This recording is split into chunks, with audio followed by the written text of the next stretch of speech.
मैं मीर जादव की उस नस्ल से था जिसमें हाथ में पावर और जुबान में घमंड विरासत में मिलता है। मेरे बाप का शहर में सिर्फ नाम ही नहीं बल्कि उनका दबदबा चलता था। यूनिवर्सिटी में मेरा रौब कुछ ऐसा था कि प्रोफेसर भी मेरी आंखों में आंखें डालकर बात नहीं करते थे और बाकी क्लासमेट्स तो जैसे मेरे साय से भी डरते थे। जब मैं कैंटीन में बैठता तो लोग रास्ता बदल लेते, किसी का हंसना बोलना या अपने हक के लिए आवाज उठाना जैसे मेरी शान के खिलाफ होता था। मैं और मेरे कुछ खास दोस्त जो मेरे इशारों पर चलते थे, यूनिवर्सिटी की हर एक नई एंट्री का अपने ही तरीके से स्वागत करते थे। हम उनकी जिंदगी को मुश्किल बनाने में खूब मजे लेते थे। लड़कों को जबरदस्ती महफिलों में घसीटना, लड़कियों पर ताने कसना, कभी किसी की फाइल छीन लेना, कभी किसी की सीट पर कब्जा करना हमारे लिए बस एक तफरी थी। एक दिन मैं हमेशा की तरह अपनी गैंग के साथ बैठा था जब यूनिवर्सिटी की गैलरी में मुझे एक नई लड़की नजर आई। चेहरे पर कॉन्फिडेंस, आंखों में चमक और चाल में अजीब सा गुरूर था, जैसे सबको नजरअंदाज करके सिर्फ अपने लक्ष्य की तरफ जा रही हो। मेरे दोस्त ने तभी आवाज में कहा, विक्रम भाई, लगता है नया शिकार आया है। मैंने गर्दन घुमाकर देखा और हंसा। बहुत दिन हो गए किसी को सही ठिकाने लगाए हुए, आज कुछ तफरी हो जाए। मुझे पता चला कि उसका नाम अदिति है, शहर के एक मिडिल क्लास परिवार की बेटी। सुनने में आया कि वो अपने पिछले कॉलेज में टॉपर रही है, मेधावी थी और चंचल भी। मुझे इस तरह के लोग हमेशा चैलेंज जैसे लगते थे और मैंने फिर खुद से वादा किया कि इस लड़की को झुकना है, वो भी सबके सामने। जब वो मेरे पास से गुजरी, मैंने अपने पैर थोड़ा आगे कर दिए। जैसे ही उसका पैर मेरे जूते से टकराया, वो जमीन पर गिर पड़ी। उसके हाथ में किताबें थीं जो जमीन पर बिखर गईं। मेरे ग्रुप के लड़के हंसने लगे, मैं भी मुस्कुराने लगा। वो जमीन से उठी, धूल झाड़ी और सीधा मेरी तरफ आई। तुम्हें तमीज नहीं है? उसकी आवाज में कोई डर नहीं था, ना ही झिझक, सिर्फ गुस्सा था। मैं हल्की मुस्कुराहट के साथ जवाब देने लगा, अरे गलती से पैर आगे हो गया होगा, इसमें इतना सीरियस होने की क्या जरूरत है। वो एक पल खामोश रही, फिर अचानक पूरी ताकत से मेरे मुंह पर थप्पड़ मारा। सबकी हंसी जैसे थम गई। मेरा चेहरा जलने लगा, लेकिन दिल में जो आग लगी वो उस थप्पड़ से कहीं ज्यादा खतरनाक थी। फिर उसने अपनी पानी की बोतल खोली और मेरे सिर पर उड़ेल दी। दिमाग में जो गर्मी भरी है, ये उसे शांत करने के लिए है। अब तुम्हें अच्छे से याद रहेगा कि लड़कियों को कमजोर समझने की सजा क्या होती है, उसने बुलंद आवाज में कहा। यूनिवर्सिटी के काफी सारे लोगों की भीड़ हमारे आसपास जमा हो गई थी। किसी की भी कुछ कहने की हिम्मत नहीं हुई। सब लोग देख रहे थे। मेरी आंखें अदिति पर जमी थीं, जिसके चेहरे पर सुकून था। वो चली गई, लेकिन अपनी जीत का ऐलान करके। मेरे दोस्त मुझे देख रहे थे, किसी को भी हंसी नहीं आ रही थी। मैं वहां पत्थर की तरह खड़ा रहा। मेरे अंदर जैसे कुछ टूट चुका था। मैं एक जिद्दी रही ज्यादा। मुझे कभी किसी ने इस तरह से बेइज्जत नहीं किया था, लेकिन ना जाने क्यों मुझे आज ऐसा लगा जैसे मैं हार गया हूं। उस लड़की ने मेरे घमंड को पैरों तले कुचल दिया, लेकिन मैंने उसी पल दिल में फैसला कर लिया था, ये लड़की मेरी बेइज्जती का कारण बनी है और मैं इसे माफ नहीं करूंगा। वो थप्पड़, पानी, उसका हर शब्द, सबका मैं हिसाब लूंगा। रात को जब मैं अपने कमरे में बैठा, सब कुछ बार बार आंखों के सामने घूम रहा था। अदिति का चेहरा, उसकी आंखें, उसका गुरूर। मुझे गुस्से से ज्यादा अब अजीब सा खिंचाव महसूस हो रहा था। मैं उसके बारे में सोचता जा रहा था और उसका बेखौफ होना मुझे बार बार याद आ रहा था। विक्रम, क्या हुआ? मेरे दोस्त ने पूछा। मैंने सिगरेट सुलगाकर कहा, ये किस्सा अभी खत्म नहीं हुआ है। ये लड़की समझती है कि वो मुझे हरा देगी। अब मैं उसे बताऊंगा कि विक्रम से पंगा लेने का अंजाम क्या होता है। मैं जानता था कि वो चुप बैठने वाली नहीं, यूनिवर्सिटी को इकट्ठा करेगी, मेरे खिलाफ आवाज उठाएगी। लेकिन यही सब तो मैं चाहता था। मैं उसकी हर हरकत को अब अपने गुरूर का हिस्सा बना चुका था। मुझे उस दिन पहली बार मजा आया जब किसी ने बराबरी में मुझे टक्कर दी, और शायद पहली बार किसी की आंखों ने मुझे आईना दिखाया था। पर मैं विक्रम हूँ और आईने को तोड़ने का हुनर मैं जानता हूँ। लेकिन मैं नहीं जानता था कि ये लड़की मेरे घमंड को नहीं, मेरी जिंदगी को बदलने आई है। यूनिवर्सिटी में अगले दिन जैसे एक खामोश तूफान आया था। सबके होठों पर एक ही बात थी, विक्रम को थप्पड़ पड़ा है। मैं जिस रास्ते से गुजरता, लोग नजरें चुरा लेते, कुछ दबी दबी हंसी हंसते। मेरे लिए ये किसी दुश्मन की गोली से ज्यादा दर्दनाक था। मेरे ग्रुप के लड़के जो हर वक्त मेरी हाँ में हाँ मिलाते थे, अब मुझसे बात करने से भी बच रहे थे। उनकी आंखों में सवाल था। विक्रम भाई, अब क्या करेंगे? लेकिन मैं कुछ नहीं बोला। मेरे अंदर कुछ और ही चल रहा था, लेकिन मैंने चेहरे पर कुछ भी जाहिर नहीं होने दिया। मैंने अगले 2 दिन तक अदिति को नजरअंदाज किया। वो जिस क्लास में जाती, मैं पीछे नहीं जाता। मुझे भरोसा था कि वो खुद मेरे पास आएगी, माफी मांगने शर्मिंदा होकर। लेकिन वो तो अपने काम में व्यस्त रही। लाइब्रेरी जाती, दोस्तों से हंसी मजाक करती, सेमिनार में सवाल जवाब करती, जैसे कुछ हुआ ही ना हो। तीसरे दिन मैंने सोचा उसे इस बात का अंदाजा दिलाना पड़ेगा कि मैं यहाँ कौन हूँ। मैंने अपनी पावर दिखाने का फैसला किया। एडमिन ब्लॉक गया, अदिति की फाइल निकलवाई, उसके क्लासेस, असाइनमेंट्स, मार्क्स सब कुछ नोट किया। फिर उसके कोर्स के लेक्चर्स से भी मिला। सर, इस लड़की का व्यवहार बहुत बुरा है। ये बहुत बदतमीज है। क्लास में डिसिप्लिन भी नहीं रखती। अगर कहीं शिकायत दर्ज हो जाए। मैंने बात अधूरी छोड़ी। लेक्चरर ने उलझकर कहा, लेकिन वो तो क्लास की सबसे एक्टिव स्टूडेंट है। मैं मुस्कुराया। एक्टिव होना और बेइज्जती करना दो अलग बातें हैं सर। आप तो समझदार आदमी हैं। वो बात समझ गए। अगले हफ्ते अदिति को एक वार्निंग नोटिस मिल गया कि उसके क्लास में गैर जिम्मेदार व्यवहार की शिकायत आई है। वो नोटिस यूनिवर्सिटी के नोटिस बोर्ड पर चिपका हुआ था, ताकि हर कोई देख सके। मैं वहीं पास में खड़ा था। जब अदिति ने नोटिस पढ़ा, उसके माथे पर बल पड़े और आंखों में एक चमक आई, जैसे वो समझ गई हो कि ये मेरा काम है। लेकिन ना तो वो मेरे पास आई और ना ही कोई सफाई दी। जैसे मेरे हर बार से पहले ही उसने ढाल तैयार कर रखी हो। मेरे लिए ये और भी बर्दाश्त करना मुश्किल हो गया था। मैंने उसके ग्रुप के एक लड़के को अपने पास बुलाया, जो अदिति के काफी करीब था। यार सुनो, वो लड़की अपने आप को क्या समझती है? अगर मुझसे कोई दिक्कत है तो सामने आकर बात करे। क्या तुम इस बारे में उससे पूछ सकते हो? उसने कंधे उचकाए। सर, वो किसी से बात नहीं कर रही। पिछले 2 दिन से बिल्कुल खामोश है। उसकी बात सुनकर मैं गंभीरता से सोचने लगा, शायद ये मेरे वार का असर है। लेकिन अगले दिन जब मैं यूनिवर्सिटी आया तो अजीब सा सन्नाटा महसूस हुआ। अदिति नजर नहीं आई, ना लाइब्रेरी में, ना क्लासेस में, ना कैंटीन में। मैंने एक लड़की से पूछा, आज अदिति नहीं आई? उसने कहा, अरे आपको नहीं पता, उसने यूनिवर्सिटी छोड़ दी। मेरी सांसें रुकने लगीं। क्या? छोड़ दी? क्यों? पता नहीं।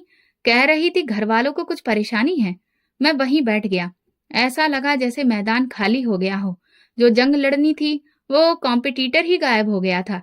ये जीत नहीं थी, ये बेचैनी थी। मेरी जंग अधूरी रह गई थी। मैंने एडमिन से उसका एड्रेस निकलवाया, नंबर निकालने की कोशिश की, लेकिन नाकाम रहा। फिर मैंने उसके एक दोस्त को कॉल किया, जो कभी उसके साथ कॉफी पीती थी। तुम्हें कुछ पता है कि वो कहाँ गई? विक्रम, छोड़ दो। वो तुमसे बात नहीं करना चाहती। उसने खुद कहा था कि तुम जैसे लोगों से दूर रहना ही ठीक है। उसने मेरे बारे में ये कहा? मैंने दांत पीस लिए। हाँ, और ये भी कहा कि अगर कभी दोबारा यूनिवर्सिटी आई तो सिर्फ तुमसे बदला लेने आएगी। ये बात मेरे दिल में उतर गई। बदला? वो मुझसे बदला लेगी? मैं हंसा। तो फिर ठीक है, अब मैं उसका इंतजार नहीं करूंगा। मैं खुद उसे ढूंढूंगा। उस रात मैंने देर तक अपने कमरे की छत को घूरा और सोचा, ये लड़की अब सिर्फ मेरे गुरूर का सवाल नहीं रही थी, ये मेरी जिद बन चुकी थी। अगर वो समझती है कि वो बचकर निकल गई, तो वो मुझे नहीं जानती। विक्रम जो बात ठान लेता है, वो पूरी करके ही छोड़ता है। और मेरा इरादा अब पक्का हो चुका था। मैं उसे ढूंढ निकालूंगा, उसकी जिंदगी में वापस जाऊंगा और वही दर्द दूंगा जो उसने मेरे गुरूर को दिया था। कई दिन गुजर चुके थे, लेकिन अदिति का ख्याल मेरे मन से निकलने का नाम नहीं ले रहा था। ना वो मेरे सामने थी, ना मेरी पहुंच में, लेकिन उसकी गैर मौजूदगी मेरे आसपास महसूस होती थी। यूनिवर्सिटी की बिल्डिंग अब मेरे लिए सिर्फ एक जंग नहीं रही थी, ये अधूरी कहानी का हिस्सा बन चुकी थी। और मैं वो किरदार बन चुका था जो अपनी अगली लाइन भूल चुका हो। एक दिन मैंने फैसला किया कि इस बेचैनी को खत्म करने के लिए मुझे उसे ढूंढना होगा। मैं सबसे पहले उसकी क्लासमेट माही से बात करने गया। माही, मुझे अदिति का पता चाहिए। वो अचानक चली गई, उसकी कोई खबर नहीं। माही ने मुझे शक भरी नजरों से देखा। अब तुम्हें उसकी क्यों फिक्र हो रही है? तुमने ही तो उसकी जिंदगी में तूफान खड़ा किया था। मैंने संजीदगी से कहा, बस कुछ जानना है, एक बार मिलना है। कुछ पलों की खामोशी के बाद वो बोली, शहर के पुराने हिस्से में वो रहती है, गली नंबर 7। ये सुनकर मैं सीधा गाड़ी निकालकर उस एरिया में चला गया। वहां की तंग गलियां, छोटे छोटे मकान और एक साधारण सी जिंदगी मुझे आश्चर्य में डाल गई। मैं अब तक जो दुनिया देख चुका था वो उससे बिल्कुल अलग थी। मैंने दिए गए पते पर जाकर एक बूढ़ी औरत से पूछा, आंटी, ये अदिति का घर है? उसने कहा, हाँ, लेकिन अब वो यहाँ नहीं रहती। उसके पापा ने उसे नानी के घर भेज दिया है, कुछ दिनों के लिए। क्यों? मैंने पूछा। बूढ़ी औरत ने कंधे झुका दिए। पता नहीं, कोई बात हुई थी यूनिवर्सिटी में। उसके बाद वो काफी परेशान हो गई थी। मैं वापस गाड़ी में बैठ गया, लेकिन मन में कई सवाल घूमने लगे। क्या वो सच में सिर्फ नानी के घर गई है, या घर वालों ने उसे कहीं और भेज दिया है? क्या वो अभी मुझसे नफरत करती है, या शायद कोई और बात है? अगले दिन मैंने अपने जानने वाले रिपोर्टर दोस्त से बात की। मुझे एक लड़की के बारे में जानकारी चाहिए। उसका नाम अदिति है, पिता का नाम मनोज तिवारी। फिर मैंने अदिति का एड्रेस उसे बताया। देखो तुम क्या कर सकते हो। 2 दिन बाद उसने मुझे एक पर्ची पर कुछ लिख कर दिया। ये उसका नया एड्रेस है। और एक बात और, उसकी शादी की बात चल रही है। मेरा हाथ वो पर्ची पकड़ते ही रुक गया। क्या मतलब? शादी की बात? हाँ, उसके पापा के बचपन के दोस्त के बेटे के साथ उसकी मंगनी हो चुकी है। अब शायद शादी होने वाली है। मैं चुप हो गया, जैसे अचानक दिल के अंदर कोई दरार पड़ गई हो। ये जिद थी, मोहब्बत, या सिर्फ हारने का डर? मैं खुद भी नहीं जानता था। बस ये जानता था कि वो किसी और की ना हो। मैंने फैसला किया कि एक बार फिर उसे मिलूंगा। उसके मोहल्ले में गया, दरवाजे पर दस्तक दी। दरवाजा खुला। सामने एक ठीक ठाक उम्र की औरत थी। नमस्ते, मुझे अदिति से मिलना है। मैं उसकी यूनिवर्सिटी का दोस्त हूँ। उस औरत ने शक भरी नजरों से देखा। वो भी बाहर गई है। क्या बात है बेटा? बस उससे कहिए कि विक्रम आया था, वो समझ जाएगी। मैंने सोचा, अगर वो वाकई मेरी तरफ कुछ महसूस करती होगी तो मुझसे बात करेगी, नहीं करेगी तो ये सब खत्म। 2 दिन बाद मैंने उसकी पड़ोसन लड़की को देखा, जो यूनिवर्सिटी में उसके साथ थी। मैंने उसे रोका। तुम अदिति की दोस्त हो ना? सुनो, क्या ये सच है कि उसकी शादी हो रही है? लड़की ने उदास अंदाज में कहा, हाँ। उसके घर वालों को तुम्हारे और उसके बीच होने वाले झगड़े की खबर मिल गई थी। वे बहुत नाराज हुए। उन लोगों की सोच तुम्हारे जैसी नहीं है। वे इज्जत बचाने के चक्कर में उसकी शादी जल्दी कर रहे हैं। लेकिन जिससे शादी हो रही है, वो लड़का क्या अदिति से प्यार करता है? प्यार का तो मुझे नहीं पता, लेकिन अदिति को वो बिल्कुल पसंद नहीं। और ये रिश्ता सिर्फ परिवार के दबाव में हो रहा है। मैं सुन्न हो गया, जैसे मेरे कदमों के नीचे से जमीन निकल गई हो। अदिति को जो दुख मैंने दिया, शायद वो उसकी जिंदगी की सबसे बड़ी सजा बनने जा रही थी। शादी की खबर सुनने के बाद मैं सुकून से नहीं बैठ सका। हर घंटा मुझे बेचैन करता, जैसे वक्त मेरे खिलाफ दौड़ रहा हो। मैंने घर में बताया कि मुझे अदिति से शादी करनी है। मेरे पापा ने पहली बार मेरी बात पर मजाक बनाया। तुम एक मिडिल क्लास लड़की से शादी करोगे? विक्रम, ये जिद है या कोई और वजह? मैंने कहा, यह मेरे दिल की बात है। मैं उससे शादी करना चाहता हूँ। पापा ने गुस्से से अखबार मेज पर दे मारा। तुम्हें हो क्या गया है? हमारी इज्जत, हमारा डर, रुतबा सब छोड़कर तुम एक लड़की के पीछे पागल हो गए हो? मैं अपने कमरे में चला गया।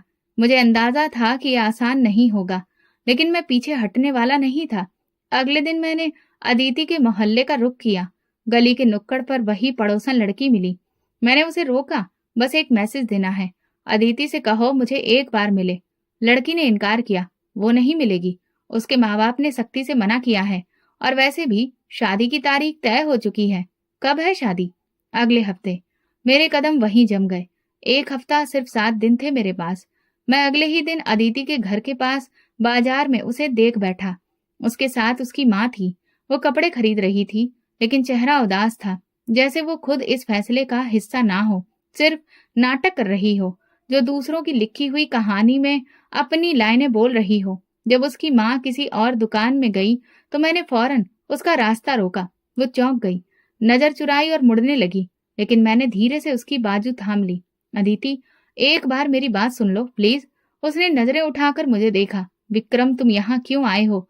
इसलिए कि मैं तुमसे प्यार करता हूँ। इस शादी को मत होने दो।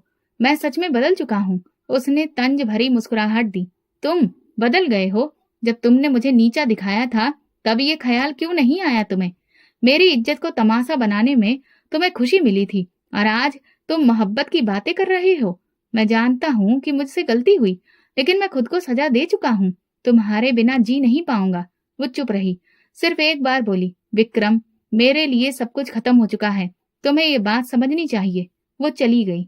मैं काफी देर वहीं खड़ा रहा। उसी रात मैंने अदिति की सहेली के जरिए एक और संदेश भिजवाया, अगर तुमने शादी की तो मैं अपनी जान ले लूंगा। ये कोई धमकी नहीं, हकीकत है, क्योंकि मेरे पास अब तुम्हारे सिवा कुछ नहीं बचा। मैसेज गया लेकिन कोई जवाब नहीं आया। मैं इंतजार करता रहा। हर घंटा एक सदी के जैसा लग रहा था। फिर वो दिन आ गया जब उसकी शादी थी। मैंने फैसला कर लिया कि मैं वो कर गुजरूंगा जो मैंने कहा था। अगर वो मेरी नहीं हुई तो फिर इस जिंदगी का क्या फायदा। मैंने अलमारी से नींद की गोलियां निकाली, एक पानी की बोतल और दरवाजा बंद करके सब खाली कर दिया। जो मेरी बहन में जैसे ही कमरे में आई तो मैं फर्श पर बेहोश पड़ा था। अस्पताल ले जाया गया। मेरे मुंह से जो झाग आ रहा था उसे साफ किया गया। डॉक्टर ने कहा अगर आधा घंटा और देर हो जाती तो फिर बचना मुश्किल था। मेरे माँ बाप खामोश थे। माँ की आंखों में आंसू और पापा कुछ भी कहने के काबिल नहीं थे। अस्पताल के बिस्तर पर लेटते हुए मैं सिर्फ एक ही चेहरा देख रहा था, अदिति। शायद इस वक्त किसी ने उसे ये खबर दी। किसी ने कहा विक्रम ने तुम्हारे लिए जान देने की कोशिश की है। मैं नहीं जानता वो क्या सोच रही थी, लेकिन अगले दिन जब मैं अस्पताल के कमरे में आंखें खोल रहा था, मुझे मेरे दोस्त ने अदिति की शादी की फोटो दिखाई। वो लाल जोड़े में थी, खामोश झुकी नजर के साथ। किसी और की वो हो चुकी थी। मैंने नजरें फेर ली। कोई शोर नहीं था अंदर, सिर्फ खालीपन था। मैं हार गया था, शायद अदिति से, शायद खुद से। अस्पताल से वापसी के बाद मेरे आसपास का माहौल बदल चुका था। माँ बाप की नजरें मुझ पर और ज्यादा गहरी हो चुकी थी। मैंने भी खामोशी ओढ़ ली, ना दोस्तों से मेल जोल रखा और ना घर वालों से बहस की। दिन का ज्यादातर वक्त कमरे में गुजरने लगा, लेकिन अंदर कहीं एक उलझन थी जो चैन से बैठने नहीं देती थी। खुद को व्यस्त रखने के लिए मैंने अपने पापा का ऑफिस ज्वाइन करने का फैसला किया। उन्होंने देखा तो जैसे उन्हें यकीन नहीं हो रहा था। पक्का? तुम ऑफिस में जाओगे? वक्त बर्बाद नहीं करोगे? हाँ। मैं अब और अपना समय खराब नहीं करना चाहता। फिर वो चुप रहे, लेकिन उनकी आंखों में उम्मीद की चमक आ गई। शायद उन्हें लगा कि मैं जिंदगी की तरफ लौटने लगा हूँ, लेकिन सच्चाई इससे बिल्कुल अलग थी। ऑफिस का माहौल मेरे लिए नया था। रिपोर्ट्स, फाइल्स, मीटिंग्स, सब कुछ एक अलग दुनिया थी। मैं उन कामों में व्यस्त रहने की कोशिश करता, लेकिन ध्यान अक्सर कहीं और चला जाता। एक दिन ऑफिस में दोपहर का वक्त था। मैं लॉबी में खड़ा मोबाइल पर मैसेज देख रहा था जब एक कपल अंदर आया। उस आदमी ने नेवी ब्लू शर्ट पहन रखी थी और साथ वाली लड़की ने हल्की गुलाबी रंग की साड़ी। उन दोनों को देखकर मैं कुछ लम्हों के लिए पत्थर हो गया। वो अदिति थी, अपने पति के साथ। सामने वाले काउंटर पर वे किसी से बात कर रहे थे। उसका पति काफी खुशमिजाज लग रहा था। हाथ में फाइलें थी। वो बार बार अदिति से राय लेता, हंसता, कुछ लिखता, फिर आगे बढ़ता। अदिति खामोशी से साथ खड़ी थी, लेकिन उसकी मौजूदगी मेरे अंदर एक अजीब हलचल पैदा कर रही थी। मैंने खुद को संभाला और पीछे जाकर अपनी सीट पर बैठ गया। दिल चाह रहा था बाहर निकल जाऊं, लेकिन आंखें बार बार दरवाजे की तरफ उठती। कुछ ही देर बाद वे दोनों मेरे डेस्क के पास से गुजरे। उनकी नजरें मेरी तरफ नहीं उठी, लेकिन मैंने साफ देखा, अदिति ने मुझे पहचान लिया था। एक कलीग ने आकर बताया, सर, जो लोग आए थे वो आपकी नई समिति के पार्टनर हैं। उनकी वाइफ का नाम अदिति है। शायद आप जानते हो। हाँ, जानता हूँ। बस इतना कहकर मैं चुप हो गया। उसी रात मैं देर तक ऑफिस में बैठा रहा। सब जा चुके थे, सिर्फ मैं था और मेरा अकेलापन। अगले दिन मैंने उस प्रोजेक्ट की सारी फाइलें मंगवाई जिसमें वो इंसान शामिल था। उसका नाम अमर था। उसके बारे में पढ़ा, उसका बिजनेस प्रोफाइल निकलवाया। पता चला कि वो मिडिल क्लास फैमिली से तरक्की करके एक कामयाब बिजनेसमैन बन चुका है। इज्जतदार, ईमानदार और खानदानी लोग उसकी तारीफ करते थे। दिल में कुछ और उलझन होने लगी। मैंने एक कलीग से पूछा, अमर अपनी वाइफ को साथ क्यों लाया था कल? कह रहा था कि वाइफ की एडवाइस बहुत जरूरी होती है। वो अपना हर फैसला अपनी पत्नी से सलाह लेकर करता है।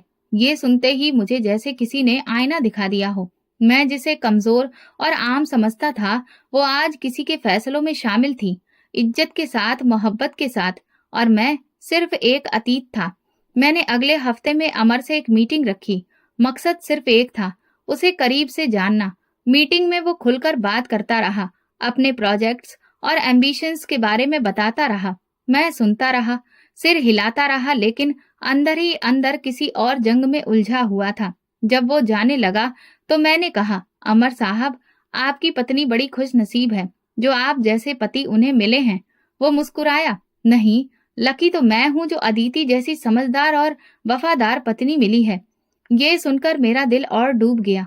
अदिति के नाम किसी और के फक्र से जुड़ा सुनना मेरे लिए किसी हार से कम नहीं था। मैं समझ चुका था कि अगर अदिति को दोबारा अपनी जिंदगी में लाना है तो अमर के होते हुए उस तक पहुंचना मुमकिन नहीं।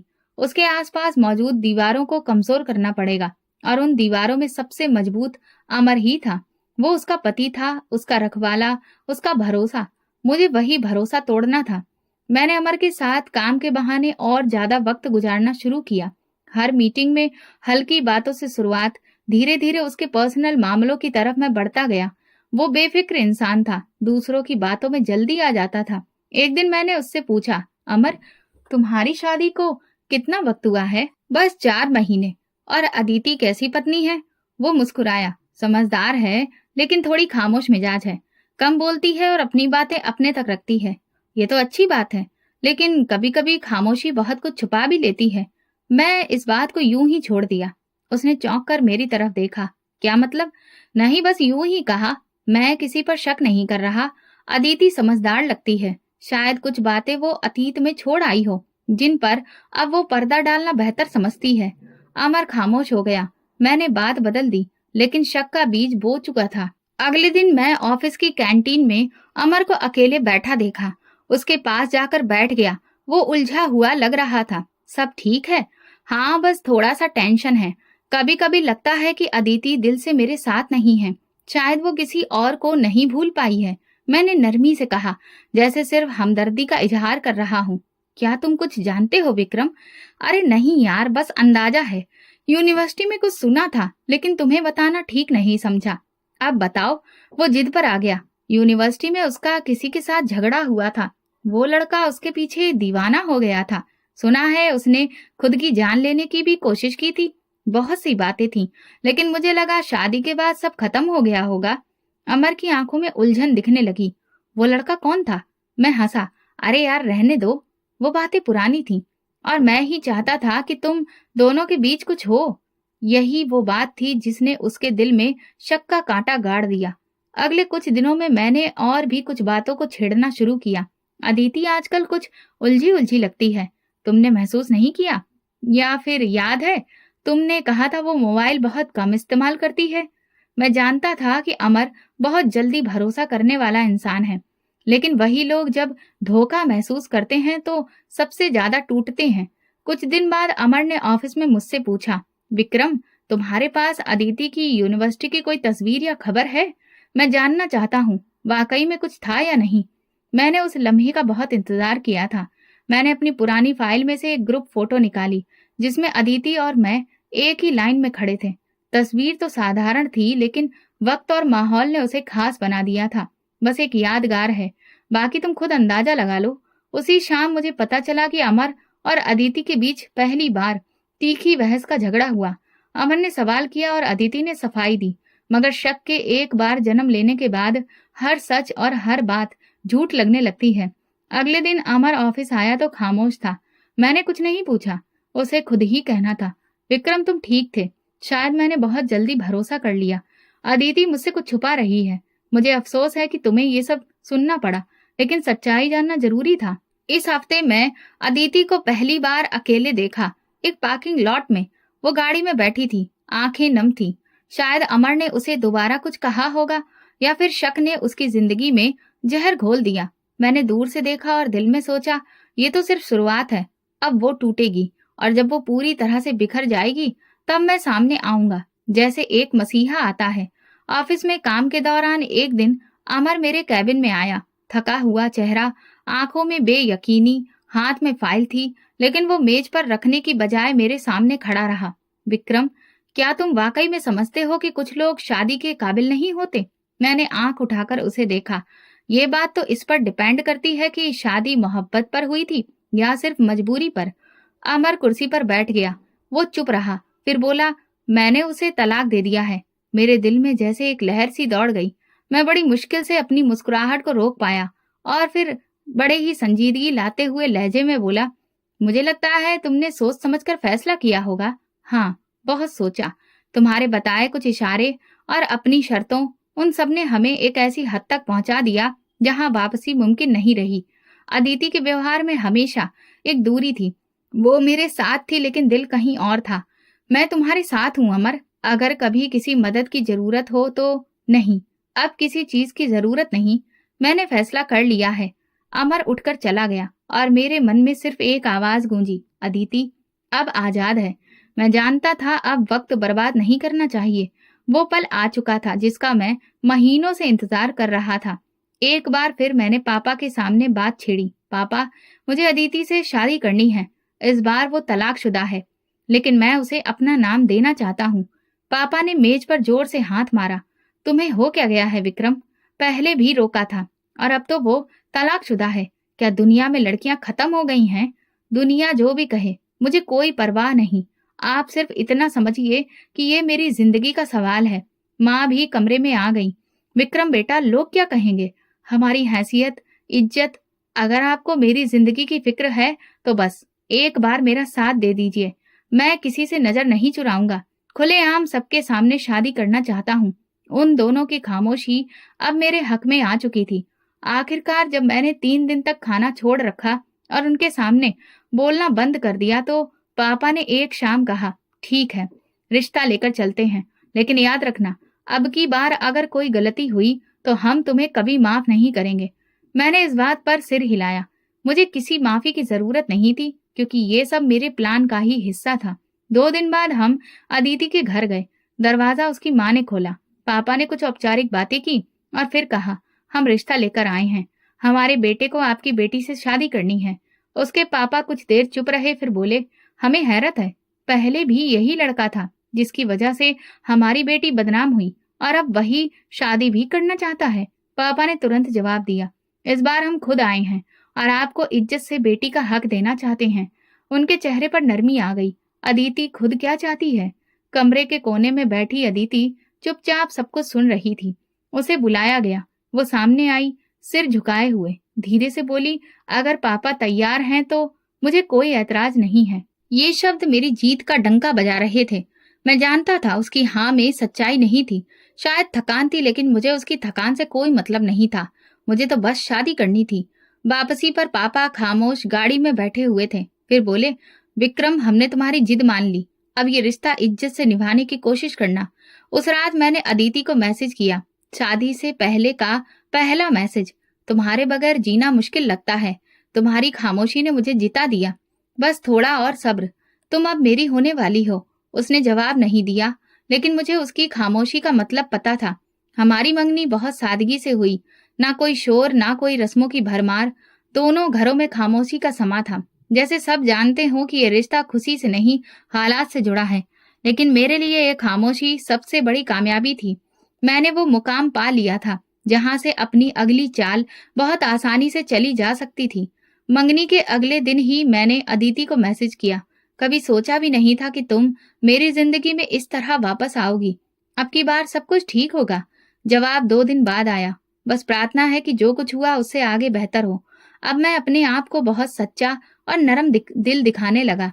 हर रोज सुबह टाइम से मैसेज, शाम को हालचाल, किताबों की तस्वीरें, फिल्मों की बातें। मैंने हर तरीका अपनाया जो किसी मोहब्बत करने वाले मर्द का हो सकता है।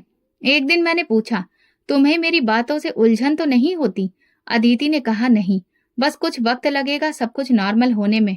मैं जानता था वक्त ही तो मेरे पास था और इस वक्त को मैं अपने फायदे में इस्तेमाल करना चाहता था। 2 हफ्ते बाद मैंने पहली बार उसे कॉल की।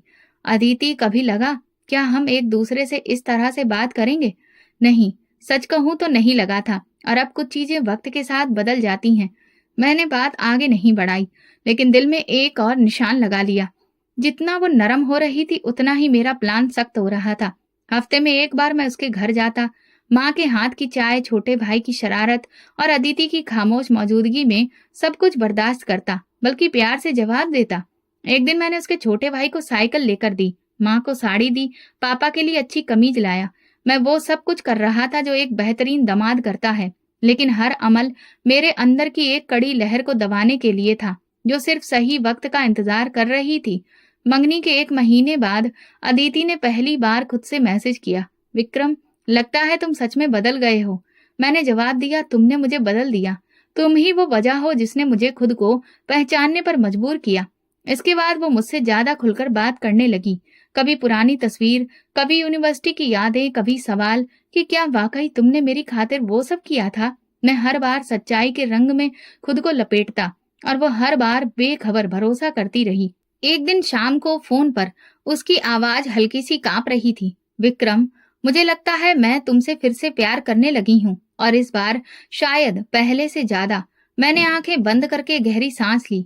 मुझे तुम पर हमेशा से भरोसा था। फोन बंद हुआ और मैं देर तक छत की तरफ देखता रहा। वो जाल जो मैंने बिछाया था अब पूरा हो चुका था। शिकार उसमें पूरी तरह उलझ चुका था। अगले दिन मैंने अपने पुराने दोस्त से मुलाकात की, जो मेरी हर बात जानता था। उसे सब कुछ बताया। अब तो वो पूरी तरह से मेरे काबू में है। बस शादी की तारीख तय हो जाए, फिर वही होगा जो बरसों पहले होना चाहिए था।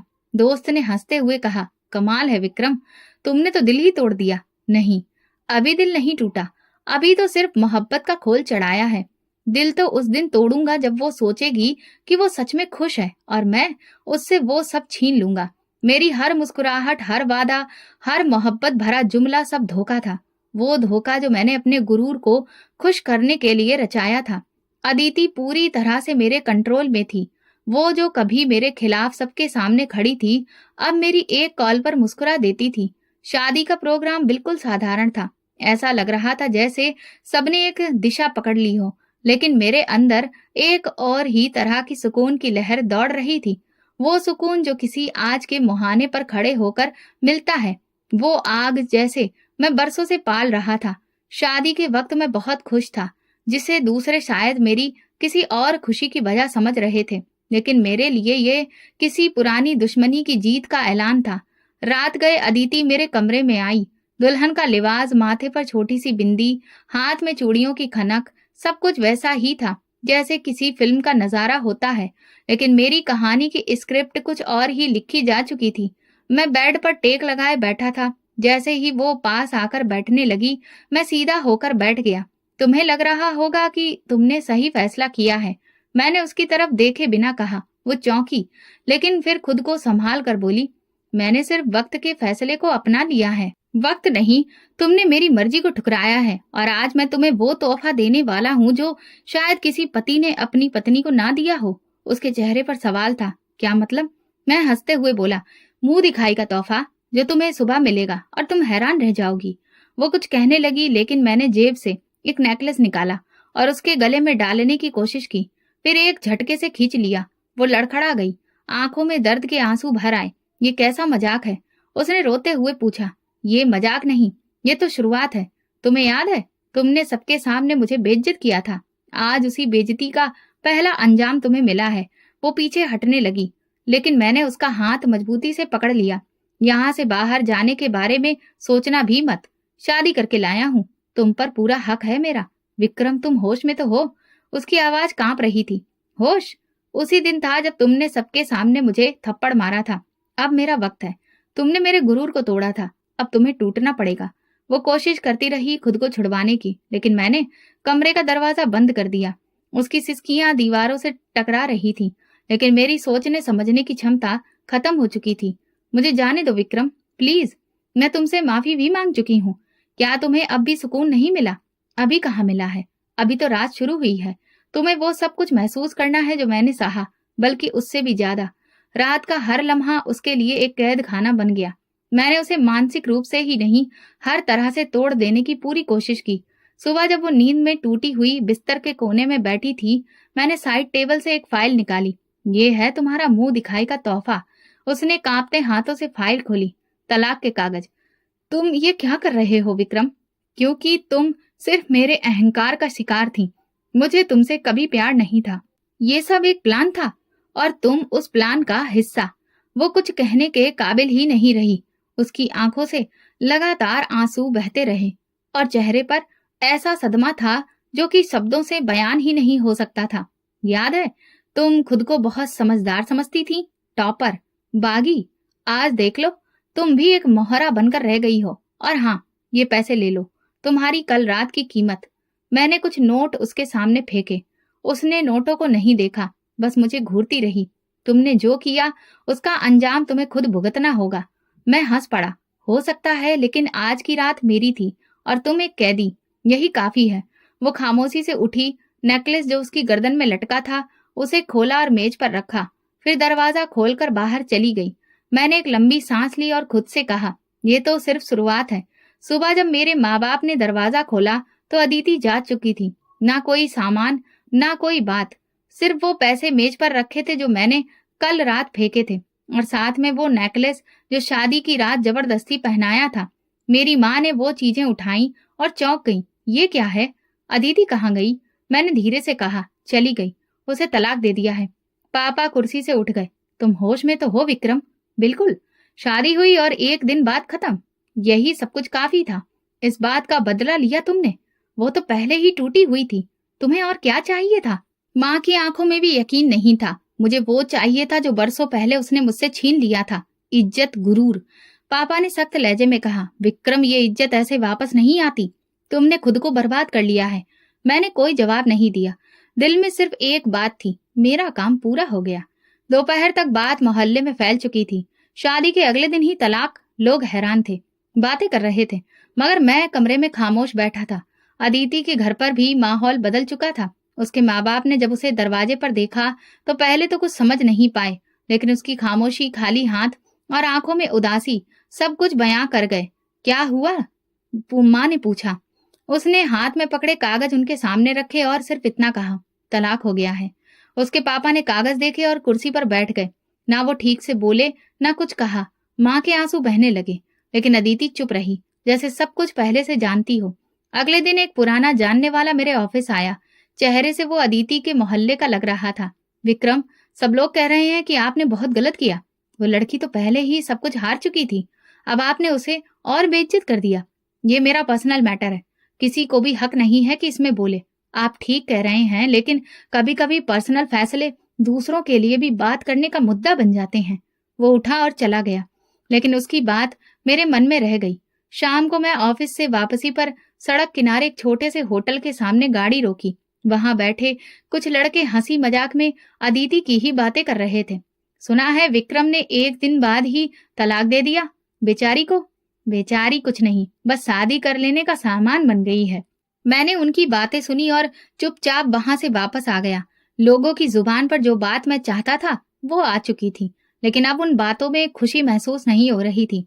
रात को मेज पर रखा नेकलेस नजर आया, वही नेकलेस जिससे मैंने अदिति को नीचा दिखाने की कोशिश की थी। मैंने उसे हाथ में लिया और कुछ लम्हे देखा, फिर अलमारी में रख दिया। अगली सुबह एक लेटर मेरे नाम आया। कोई नाम नहीं, कोई दस्तखत नहीं, सिर्फ एक सादा सा लिफाफा। मैं गई नहीं, तुमने खुद को खो दिया। तुम्हें लगा कि तुमने सब जीत लिया है, मगर तुम्हारे दिल में अब भी वही खालीपन है जिसे तुमने मुझ पर थोपने की कोशिश की। तुम जीते नहीं हो, सिर्फ अकेले रह गए हो। मैंने कागज फाड़कर फेंक दिया, लेकिन वो बातें मेरे दिमाग से चिपक गईं। 2 दिन बाद मेरे पापा ने मुझसे कहा, तुम्हें अब खुद सोचना है। तुमने जिस बुनियाद पर यह रिश्ता बनाया, सोचो उसका अंजाम क्या होगा। मैंने कहा, पापा, वो खत्म हो चुका है, उसकी कहानी मेरे लिए बंद हो गई है। लेकिन दिल गवाही नहीं दे रहा था। मैं जीत गया था, लेकिन इस जीत में जश्न का कोई पल नहीं था। अदिति खामोशी से चली गई। उसकी आंखों ने जो नहीं कहा वो सब कुछ कह चुकी थी। कुछ महीने गुजर गए, अदिति की वापसी नहीं हुई, लेकिन उसकी खामोशी ने मेरे आसपास एक अजीब सी उदासी छोड़ दी थी। एक दिन ऑफिस के प्रोजेक्ट के सिलसिले में मुझे लंदन जाना पड़ा। वहां जाकर काफी अलग महसूस हो रहा था। एक कॉन्फ्रेंस के बाद एक पार्टी में शामिल हुआ, जहां मेरी मुलाकात प्रीति से हुई। प्रीति, खूबसूरत चेहरा, आत्मविश्वास और बड़ी आसानी से बात करने वाली लड़की। वो एक इंटरनेशनल मार्केटिंग फर्म में काम करती थी। पहली बातचीत में वो जान गई कि मैं कौन हूँ, कहाँ से आया हूँ और क्या हैसियत रखता हूँ। अगले कुछ दिनों में हम बार बार मिलने लगे। मैंने उसे अपनी पहली शादी के बारे में बताया, लेकिन अपनी सच्चाई को छुपाकर। मैं चाहता था कि सब पीछे छोड़ दूं, एक नई जिंदगी शुरू करूं, जहां कोई पुराना जख्म ना हो। एक शाम मैंने कहा तो प्रीति ने मुस्कुराकर कहा, तो फिर देर किस बात की। मैंने लंदन में ही उससे शादी कर ली और कुछ हफ्तों के बाद उसे लेकर वापस इंडिया आ गया। मेरे माँ बाप को जैसे ही ये खबर मिली, उनकी नाराजगी बढ़ गई। एक बार फिर से अपनी मर्जी से, बिना हमसे बात किए, माँ ने गुस्से से कहा, ये मेरा फैसला है, प्रीति मेरी जिंदगी है। पापा ने कुछ भी नहीं कहा, वो चुपचाप कमरे से निकल गए। शुरुआती दिन ठीक से गुजरे। प्रीति हर चीज में इंटरेस्ट लेती थी, बिजनेस के फैसलों में, जमीनों के दस्तावेजों में, बैंक बैलेंस चेक करने में। मुझे लगा शायद वो सिर्फ एक अच्छी पत्नी है जो मेरे काम में हाथ बटाना चाहती है, लेकिन धीरे धीरे वो सारे फैसले खुद लेने लगी। एक दिन मैंने उसे एक प्रॉपर्टी के कागजात चेक करते हुए पाया। ये क्या कर रही हो? बस देख रही हूँ। क्यों? क्या देख रही हो? यही कि तुम्हारे हिस्से में कितने प्लॉट हैं। क्यों? अरे बस जानना चाहती थी। अगर कभी कुछ हो जाए तो मुझे सब पता होना चाहिए ना। पहले तो ये बात मुझे मामूली लगी, लेकिन शक का बीज दिल में लग चुका था। कुछ दिन बाद मैंने महसूस किया कि मेरे साइन किए बिना कुछ कागजों पर कार्रवाई हो रही है। मैंने अपने वकील को बुलाया और जांच करवाई। तब पता चला कि प्रीति ने मुझसे चालाकी से कई कागजों पर साइन करवा लिए थे, जिनके जरिए उसने मेरे नाम की कई प्रॉपर्टीज अपने नाम पर करवा ली थी। मैं हैरान रह गया। एक दिन जब मैंने उसे सामने बिठाकर पूछा तो वो बिल्कुल भी नहीं घबराई। विक्रम, तुम वही आदमी हो जिसने एक औरत को सिर्फ तमाशा बनाकर छोड़ा था। तुम्हें क्या लगा कि मुझे कुछ पता नहीं चलेगा? तुम्हें लगता है औरतें सिर्फ सहने के लिए होती हैं? ये बदला है। तुमने मुझसे सिर्फ शादी अपने पैसों के लिए की। नहीं विक्रम, मैं तुमसे शादी तुम जैसे आदमी को उसके अंजाम तक पहुंचाने के लिए की थी। तुमने एक मासूम लड़की को बर्बाद किया। अब वक्त है तुम बर्बाद हो जाओ। वो उठकर कमरे से चली गई। मैं वहीं बैठा रहा, जैसे किसी ने कुर्सी खींच ली और मैं जमीन पर आ गिरा। अगले कुछ हफ्तों में जो कुछ हुआ वो शायद किसी बुरे सपने के जैसा था। प्रीति ने मेरे सारे बैंक अकाउंट्स खाली कर दिए, प्रॉपर्टी अपने नाम करवा ली और एक दिन बिना जानकारी के विदेश चली गई। घर में सिर्फ वो सामान बचा था जिसे बैंक कब्जे में लेने वाला था। मेरे माँ बाप इस सदमे को बर्दाश्त नहीं कर सके। पहले पापा अस्पताल पहुंचे, फिर माँ की तबीयत बिगड़ गई और एक ही महीने में दोनों दुनिया छोड़ गए। मैं उनका इकलौता बेटा था जिसने उनको हर बात की नजरअंदाज किया। अब अकेला उनकी अर्थी को कंधा दे रहा था। मैंने जिंदगी में पहली बार किसी मंदिर के बाहर बैठकर मांगना शुरू किया। हाथ फैलाना पड़ा और वही लोग जो कभी मेरी ताकत से डरते थे, अब तरस खाकर मुझे कुछ सिक्के थमाकर आगे बढ़ जाते। मैं उस बड़े मंदिर के दरबार के साए के कोने में रोज बैठता। मेरे सामने एक प्लास्टिक की खाली बोतल होती जिसमें लोग सिक्के या कभी कभार कोई नोट डाल देते। कभी 2 रोटी, कभी चावल की प्लेट। अब यही मेरी जिंदगी थी। कभी कभी लोग पहचान भी लेते थे। एक दिन एक बूढ़ा आदमी वहां आया और बोला, ये तो वही विक्रम है ना, उस अमीर आदमी का बेटा। इस दुनिया ने क्या दिन दिखा दिए हैं। मैंने कोई जवाब नहीं दिया। अब तो ये सब सुनने की आदत हो चुकी थी। एक दिन जब शाम की आरती हो चुकी थी और अंधेरा होने लगा था तो एक गाड़ी आकर रुकी, बहुत महंगी और शानदार। जैसे ही दरवाजा खुला एक आदमी उतरा, फिर दूसरी तरफ से एक औरत। मैंने पहले उस आदमी को देखा, फिर उसके साथ खड़ी औरत को। वो अदिति थी। मेरे हाथ में पकड़ी खाली बोतल जमीन पर गिर गई। कुछ सिक्के लुढ़क गए, लेकिन मेरी नजर सिर्फ एक चेहरे पर जमी रही। वो सुकून में लग रही थी, जैसे जिंदगी ने हर जख्म पर मरहम रख दिया हो। सर पर दुपट्टा, आंखों में खुशी, कदमों में कॉन्फिडेंस। उसका पति हाथ में शॉपिंग बैग्स लिए उसके साथ साथ चल रहा था, जैसे दुनिया की हर खुशी उस औरत के कदमों में रख देना चाहता हो। अदिति। मेरे होठों से खुद ब खुद ये नाम निकला, लेकिन आवाज उस तक नहीं पहुंच पाई। वो मंदिर के अंदर गई, पति के साथ प्रार्थना की, साथ में एक बच्चा भी था, और बाहर निकलकर गाड़ी में बैठने लगी। जाते वक्त उसने एक बार मेरी तरफ देखा। आंखें कुछ लम्हों के लिए ठहर गई, लेकिन चेहरे पर कोई भाव नहीं आया। फिर गाड़ी का दरवाजा बंद हुआ और वो चली गई। मैं देर तक वहीं बैठा रहा। ना तो हाथों में अब कोई सवाल था, ना दुआ, बस खालीपन था। अगले दिन मैंने किसी जानने वाले से पूछा, वो कौन था अदिति के साथ? अरे तुम्हें नहीं पता, वो बिजनेस टाइकून सिद्धार्थ मल्होत्रा है। 2 साल पहले अमेरिका से वापस आया। सुना है अदिति से शादी की है, बहुत प्यार करता है उससे। शादी कब हुई है? बस यही कोई साल भर पहले। और सुनो, अदिति खुद एक फाउंडेशन चला रही है, विधवा और गरीब लाचार औरतों के लिए। पूरे शहर में उसकी इज्जत है। मैंने सिर झुका लिया। फाउंडेशन? वही अदिति जो कभी मेरे बदले का निशाना बन गई थी, अब दूसरों के दुख बांट रही थी। वो जो मेरे जुल्म के बाद खामोशी से चली गई थी, आज सबकी आवाज बन गई थी। मैंने वो रात मंदिर के पीछे गुजारी, जहां रोशनी कम थी और सवाल ज्यादा। कई घंटे नींद नहीं आई। एक हफ्ता गुजर गया। मैं मंदिर के बाहर बैठा लोगों की प्रार्थनाएं और उनकी सिसकियां सुनता रहा, लेकिन खुद के लिए कोई भी दुआ नहीं की। फिर एक दिन वही गाड़ी फिर से आई। इस बार अदिति गाड़ी से उतरी। हाथ में कुछ लिफाफे थे, शायद दान देने के पैकेट। वो मेरे पास आई, कदमों में बैठी और धीरे से एक लिफाफा मेरी तरफ बढ़ाया। मैंने आंखों में हैरत लिए पूछा, ये क्यों? तुम्हें मुझ पर तरस आ गया है? नहीं विक्रम, वो बोली, ये तरस नहीं है, ये वही हिसाब है जो दुनिया करती है। तुमने जो बोया वही काटा, और मैं सिर्फ अपनी तरफ से अपना फर्ज निभाने आई हूँ। तुम जीत गई अदिति, तुमने सब कुछ पा लिया। नहीं, मैं सिर्फ वो सब वापस लेने आई हूँ जो तुमने मुझसे छीना था, इज्जत, खुददारी और सुकून। और वो मुझे मेरे भगवान ने लौटा दिया। और मैंने पूछा, तुम सिर्फ अपनी बद्दुआ का नतीजा हो। तुम्हारा अंजाम तुम्हारे कर्मों से जुड़ा है, किसी और से नहीं। उसने लिफाफा मेरे कदमों में रखा और बिना पलटे वहां से चली गई।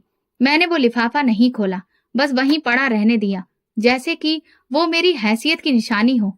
उस दिन के बाद मैंने लोगों से भीख मांगना भी छोड़ दिया। अब सिर्फ चुपचाप दीवार से टेक लगाकर बैठता और आने जाने वालों को देखता। जब कभी किसी औरत के हाथ में बच्चा देखता या कोई पति पत्नी एक दूसरे के लिए फूल लेते तो मेरी आंखें नम हो जाती, क्योंकि मैं जानता हूँ मैंने सब कुछ खो दिया, सिर्फ अपने गुरूर की भेंट चढ़ाकर। मेरी कहानी खत्म हो चुकी है, लेकिन अदिति की नहीं।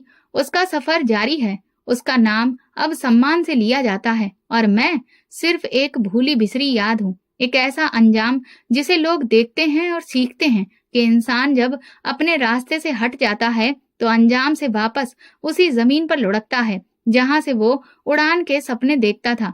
ये कहानी हमें सिखाती है कि जुल्म, गुरूर और बदले का अंजाम हमेशा बर्बादी होता है। सच्चाई, सब्र और खामोशी ही हमें एक न एक दिन इंसाफ के रास्ते पर पहुंचा देती है। तो दोस्तों, अगर आपको हमारी कहानी पसंद आई हो तो कमेंट करके जरूर बताएं। वीडियो को लाइक करें और ज्यादा से ज्यादा शेयर करें। अगर आप चैनल पर नए हैं तो सब्सक्राइब जरूर करें और नोटिफिकेशन बेल दबाएं ताकि अगली अपडेट सबसे पहले आपको मिले। धन्यवाद।